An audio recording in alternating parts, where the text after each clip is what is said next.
Hello നമസ്കാരം, ഞാൻ Sandeep Balakrishnan. S media ഫോയിലേക്ക് എല്ലാവർക്കും സ്വാഗതം.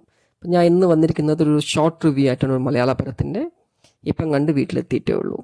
ആൻ്റണി വർഗീസ്, ലിജോ മോൾ, വിജയരാഘവൻ, സൈജു കുറുപ്പ് എന്നിവർ പ്രധാന വേഷത്തിലെത്തി ഗോവിന്ദ് വിഷ്ണു സംവിധാനം നിർവഹിച്ച ദാവിദ്. ഈ പടത്തിൻ്റെ എൻ്റെ വ്യക്തിപരമായ അഭിപ്രായം മാത്രമാണിത്. ആക്ഷൻ സ്റ്റാറായ പെപ്പയുടെ കിടിലൻ അടി തന്നെയാണ് ദാവീദിൻ്റെയും ഹൈലൈറ്റ്. ഫസ്റ്റ് ഹാഫിൽ കുറേ അടികളൊന്നുമില്ല, 1-2 അടികളുള്ളൂ. അച്ഛൻ മകൾ സെൻറ്റിമെൻസുമായി ഒരു കുടുംബ പ്രേക്ഷകർക്ക് ഇഷ്ടപ്പെടുന്ന രീതിയിലാണ് ഫസ്റ്റ് ഹാഫ് മേക്ക് ചെയ്തിരിക്കുന്നത്. സെക്കൻഡ് ഹാഫ് പിന്നെ ക്ലൈമാക്സ് ഫൈറ്റിലേക്ക് പോകാനുള്ള തയ്യാറെടുപ്പിൻ്റെ കുറേ രംഗങ്ങളാണ്. അപ്പം ആക്ഷൻ പടങ്ങൾ ഇഷ്ടപ്പെടുന്നവരെല്ലാവർക്കും ഈ പടത്തിന് ഉറപ്പായിട്ടും ടിക്കറ്റ് എടുക്കാം. ഓക്കെ, എൻ്റെ റേറ്റിംഗ് 3.75 ഔട്ട് ഓഫ് 5. ഓക്കെ, അപ്പോൾ എല്ലാവരും തിയേറ്ററിൽ തന്നെ പോയി പടം കാണുക. ഇനി ഒരു പുതിയ വീഡിയോയുമായി നിങ്ങളുടെ മുമ്പിൽ ഞാൻ എത്രയും പെട്ടെന്ന് എത്തുന്നതായിരിക്കും. ഇനി റെഗുലറായിട്ട് വീഡിയോ അപ്ഡേറ്റ്സ് ഉണ്ടാവുന്നതായിരിക്കും. അപ്പം thank you. Please subscribe, share and like.